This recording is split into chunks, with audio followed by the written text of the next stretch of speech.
Bonjour à tous. Donc, je m'appelle Gilles Raveau, je suis maître de conférence en économie dans un endroit rare, un endroit où travaillait Bernard Maris et où je l'ai côtoyé pendant une dizaine d'années. Ça s'appelle l'Institut d'études européennes. Ça se situe dans une pauvre université publique française, l'université Paris 8 Saint-Denis. Si vous connaissez des jeunes gens qui ont envie d'étudier les questions européennes de façon ouverte et critique, n'hésitez pas à leur en parler, c'est un bel endroit. Alors on va passer maintenant à la deuxième moitié de l'après-midi, la moitié plus académique.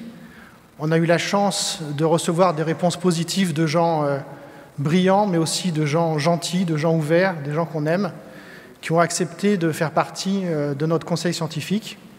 On a 3 d'entre eux qui sont présents, enfin on a plus que 3 d'entre eux qui sont présents aujourd'hui, mais il y a 3 d'entre eux qui vont intervenir cet après-midi. Donc je vais les introduire successivement. Donc le premier, c'est André Orléans.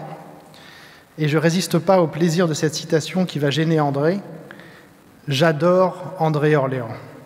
Je trouve que ce qu'il fait est magnifique. C'est un bourreau de travail avec un esprit très ouvert. » Ainsi s'exprimait, vous l'avez deviné, Bernard Maris dans un entretien qu'il a donné il y a quelques années. Alors, qui est André Orléans ? André Orléans a tous les titres honorifiques de la recherche française. Il est directeur de recherche au CNRS et à l'EHESS. Il est aussi le week-end président de l'Association française d'économie politique. Et donc, il a accepté de faire partie du conseil scientifique avec Juliette Schor et Chimère Diao, qu'on entendra tout à l'heure. André Orléans est un spécialiste de la question théorique première de l'économie, celle de la valeur. Je vous conseille très vivement son dernier ouvrage qui s'intitule « L'Empire de la valeur » et dont le sous-titre indique bien le projet, puisque le sous-titre est « Refonder l'économie ». André Orléans, les étudiants d'économie le savent tous, ou en tout cas on espère qu'ils le savent, auteur d'ouvrages de référence sur la monnaie, souvent co-signés avec Michel Aglietta, des ouvrages tels que « La violence de la monnaie » ou « La monnaie entre violence et confiance ». Vous voyez que j'ai cité 2 fois le terme de violence, et on sait à quel point, pour Bernard, la question de l'économie était liée à la question de la violence et à la possibilité ou non de la pacifier. Alors, pour André Orléans, la valeur de toute chose est conventionnelle, il n'y a pas de valeur en soi, il n'y a que des arrangements sociaux, des croyances plus ou moins stabilisées dans la valeur des choses. Autrement dit, le legs premier des travaux d'André Orléans, c'est de nous dire que le fondement de toute valeur est politique et sociale. Et on sait que c'est justement cette assise politique et sociale qui manque malheureusement à notre chère monnaie européenne, à l'euro. Pour André Orléans, comme il le montre avec une belle énergie, l'économie a une triple caractéristique. Tout d'abord, l'économie est politique. Ensuite, l'économie est une science sociale. Elle est pluridisciplinaire, elle doit s'ouvrir et dialoguer avec les autres sciences sociales. Enfin, l'économie est nécessairement pluraliste. Elle ne peut fonctionner que si elle s'ouvre à différentes théories, différentes approches. Dimension politique, nature de sciences sociales, pluralisme, on a reconnu là des leitmotifs de la pensée de Bernard Maris. Bernard Maris, qu'André Orléans a sauvé. Car en effet, Maris disait ceci: s'il n'y avait pas eu l'école des conventions, école dont André Orléans est l'un des principaux tenants, je crois que j'aurais finalement arrêté mes recherches en économie. Donc on peut dire un grand merci à André Orléans pour avoir sauvé Bernard Maris, qui sinon, imaginons le pire, serait peut-être devenu sociologue. Dans son intervention, André Orléans va nous rappeler que la pensée de Maris était une pensée radicale, au sens où elle prenait les choses à la racine pour les démystifier. Ça a beaucoup été dit, mais on se lassera jamais de le répéter. Il faut démystifier en permanence la pensée économique dominante, et c'est ce qu'André Orléans va nous proposer de faire tout de suite avec sa lecture des travaux de Bernard Maris. Bonjour. J'ai intitulé mon intervention « Bernard Maris oblige ». Dans le cadre de cette journée qui vise à honorer la mémoire de Bernard Maris en créant une chaire UNESCO à son nom, il m'a semblé important, pour préciser la nature de ce projet, de nous intéresser à ce que l'économiste Bernard Maris lui-même pensait de sa discipline. Il y a là assurément de quoi nourrir les réflexions du comité scientifique à qui reviendra la lourde tâche de définir les contours de cette nouvelle chaire. En effet, quoi de plus naturel pour ce faire que de prendre appui sur les réflexions de Bernard Maris lui-même. Car ne l'oublions pas, Bernard Maris était un économiste, un vrai économiste. Avant d'être ce journaliste percutant que l'on sait, il a été à Toulouse, au LEREPS, le laboratoire qu'a longtemps dirigé François Morin, un universitaire fortement investi dans la recherche économique. Dans un petit texte au titre explicite, « Comment je suis devenu économiste », il raconte d'où lui vint sa vocation. Il écrit « L'économie m'est presque naturellement apparue comme la seule science sociale susceptible de me donner les clés de compréhension dont j'avais besoin. Il me fallait comprendre pour espérer un jour intervenir sur les inégalités. La pauvreté dans les pays en voie de développement me tracassait énormément. C'était une période beaucoup plus ouverte que maintenant. Le marxisme, par exemple, était encore très prégnant, très fort. J'ai énormément lu Marx et je dois dire que je me suis régalé. Cela n'a vraiment pas été un pinceau. » Fin de citation. C'était peu de temps après 68 et nous fûmes nombreux, comme lui, à cette époque si particulière, pour considérer la recherche économique comme le prolongement naturel de notre engagement politique. Cependant, comme nous le signale déjà la référence à Marx, Bernard Maris n'était pas un économiste comme les autres, s'il était un vrai économiste. Il appartient à cette catégorie d'économistes que Keynes nommait les hérétiques. Aujourd'hui, on dit plutôt hétérodoxes, à savoir tous ceux qui, comme Keynes, rejettent l'idée d'autorégulation ou de main invisible, parce qu'ils ne croient pas que le système économique s'ajuste de lui-même automatiquement. On peut même dire que Maris appartient à l'aile la plus radicale de l'hétérodoxie. Une grande partie de son travail a consisté à s'attaquer frontalement à ce que l'on nomme la théorie économique dominante, ou encore le mainstream, le courant dominant en anglais, ou encore la théorie néoclassique. Ça s'appelle aussi la théorie néoclassique. Sa critique est féroce et dévastatrice. Il suffit pour en prendre conscience de se plonger dans les très nombreux livres qu'il a écrits. La lecture ne laisse aucune ambiguïté quant à ses orientations théoriques. Examinons-les, à partir de quoi je proposerai quelques orientations pour ce qui est du profil de cette chaire. Un des axes centraux de sa critique consiste à souligner que la théorie dominante, néoclassique ou mainstream, parce qu'elle retient des hypothèses parfaitement irréalistes, comme l'hyper-rationalité des hommes économiques, construit en fait des mondes imaginaires, parce que tout à fait déconnectés de la réalité économique. Pour cette raison, les travaux des économistes sont pour Maris des exercices de logique et non pas des sciences sociales. Dans son livre de 2003, « Lettre ouverte aux gourous de l'économie qui nous prennent pour des imbéciles », il le dit très explicitement.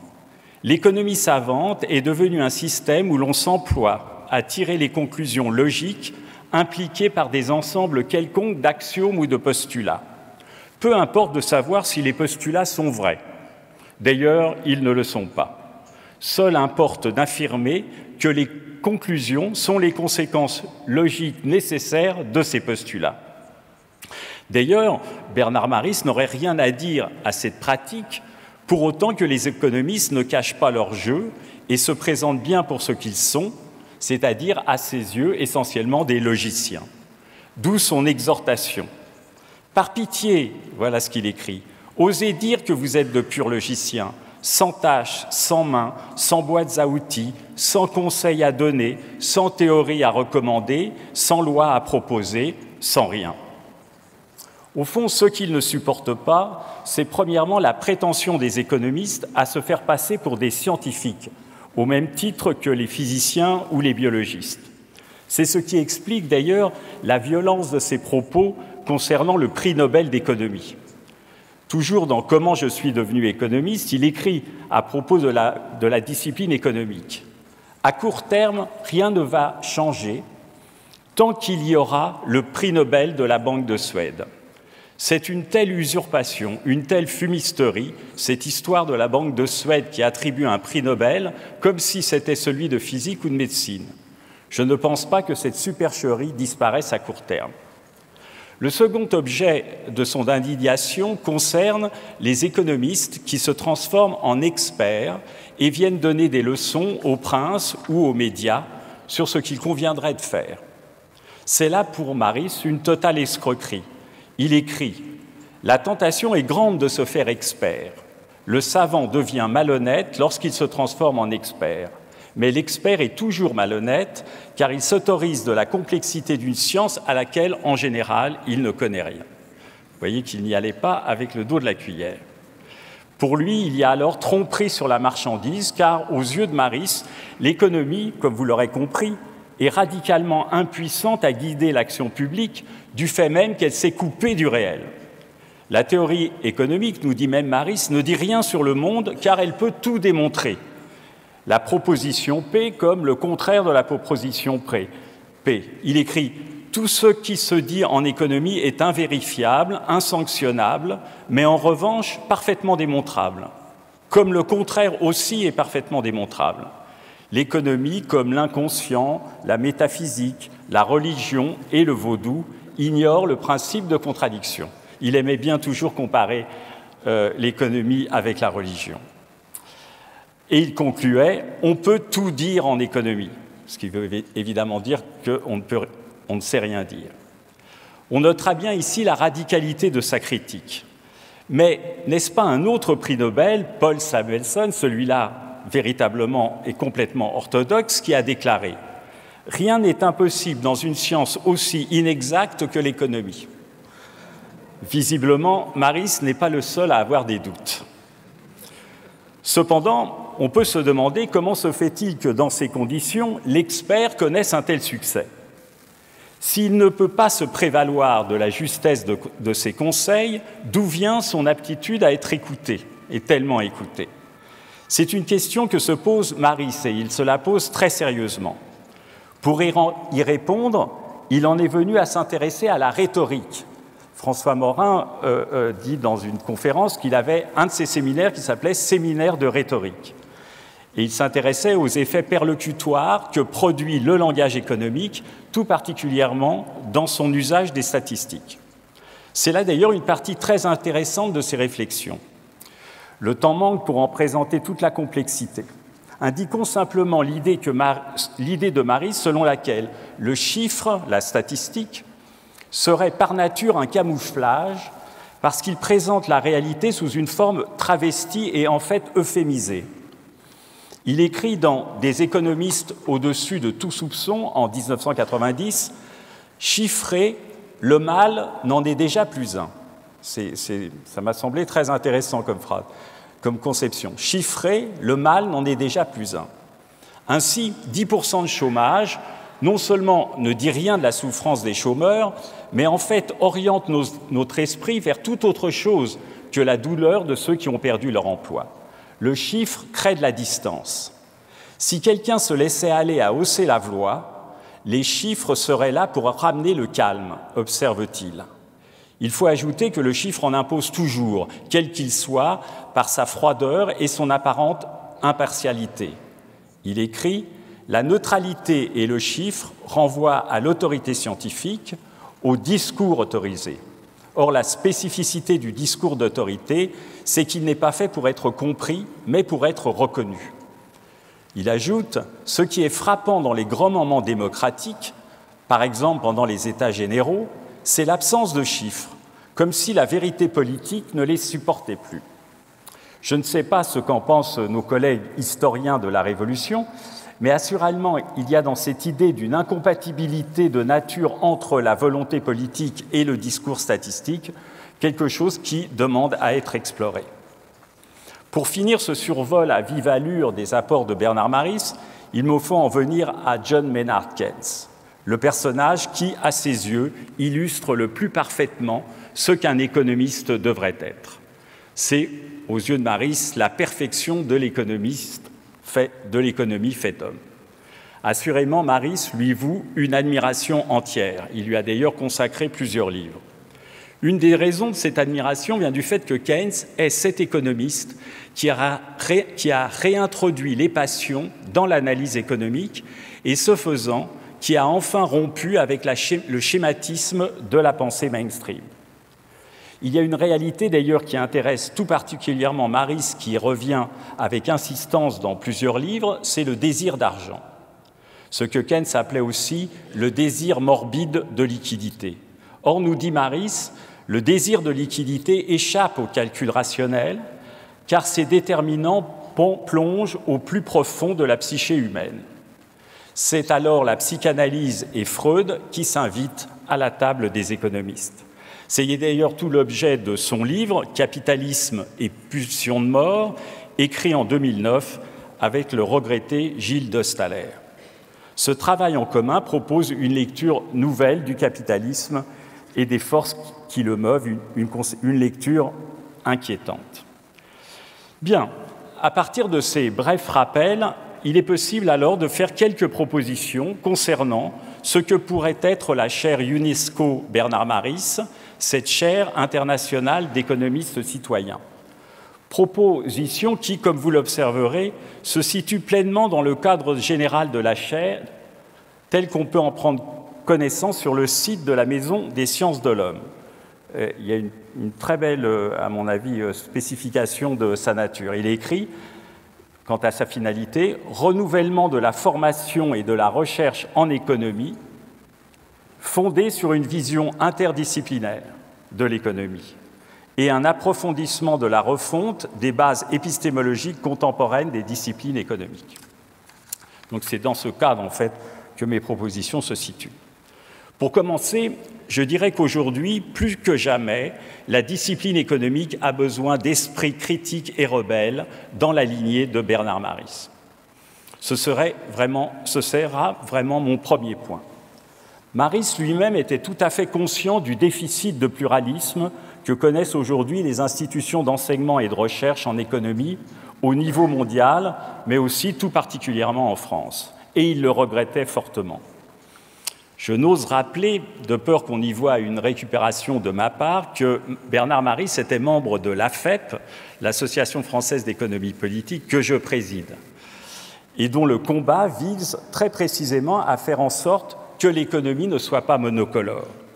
Aussi, être fidèle aux convictions de Bernard Maris nous impose de construire une chaire citoyenne qui témoigne du fait qu'il existe plusieurs manières de faire de l'économie. Bernard Maris oblige. C'est important, surtout quand on sait à quel point la pensée économique hétérodoxe est aujourd'hui en France marginalisée. Écoutons d'ailleurs son témoignage. « S'il n'y avait pas eu l'économie des conventions, écrit-il, et plus généralement l'existence d'un courant institutionnaliste, je crois que j'aurais finalement arrêté mes recherches en économie. Ces approches, qui allaient à contre-courant de toutes les idées reçues qui encombrent la pensée économique, m'ont redonné du goût pour l'économie à un moment donné où je commençais à douter. En effet, lorsque j'ai découvert à la fin de ma thèse les impasses de l'économie académique et que j'ai compris que c'est elle qui triomphait de la bonne économie, comme la mauvaise monnaie chasse la bonne, j'avoue avoir failli jeter l'éponge. Cette chaire devrait être attentive à ces mêmes doutes que peuvent connaître aujourd'hui nombre de jeunes thésards et de jeunes chercheurs. Telle pourrait être une des missions de la chaire UNESCO Bernard Maris, constituer un lieu d'échange où ces questionnements puissent trouver à s'exprimer. Pour ce qui est des thèmes qui seront étudiés plus précisément dans le cadre de cette chaire, de nombreuses propositions peuvent être faites simplement en choisissant dans les sujets qu'affectionnait Bernard Maris. Or, parce qu'il était un esprit très curieux, comme nous le savons tous, on en trouvera un grand nombre en lisant son œuvre d'économiste ou de journaliste. Il me semble cependant qu'il y en a un qui a toujours été présent dans sa réflexion et qui serait bien adapté à notre projet. Je pense à la question éthique.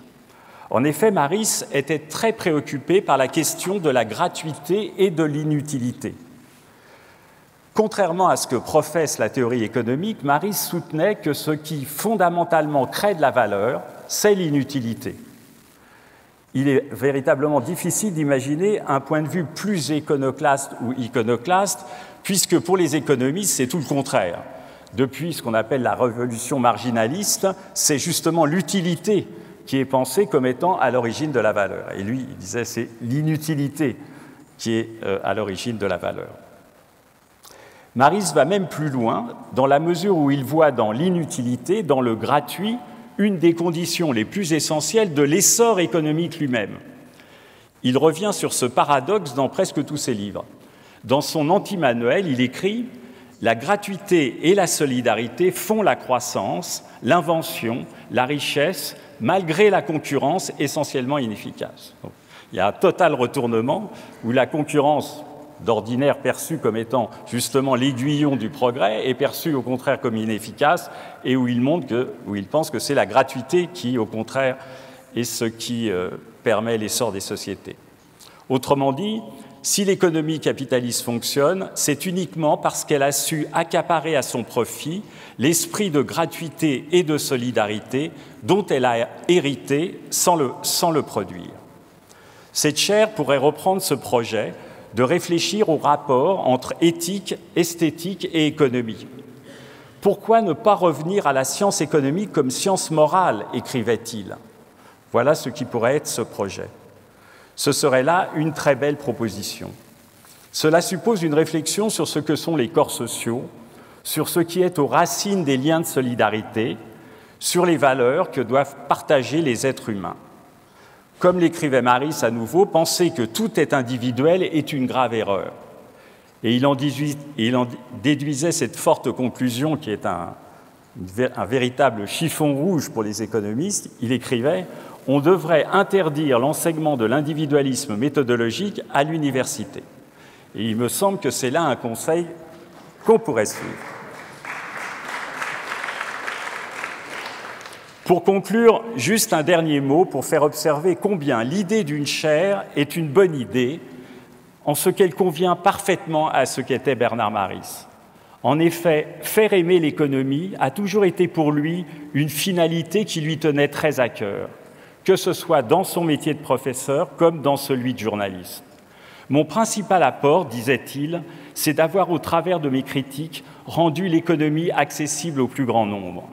Il ajoutait « Mes ouvrages, qui sont très critiques et violents, ont décomplexé beaucoup de gens qui ont compris que derrière le jargon savant, le roi était souvent nu et ignorant. Cette chaire citoyenne aura la tâche difficile de perpétuer cet utile travail de pédagogie pour tous, de transmission au plus grand nombre et de partage. Merci.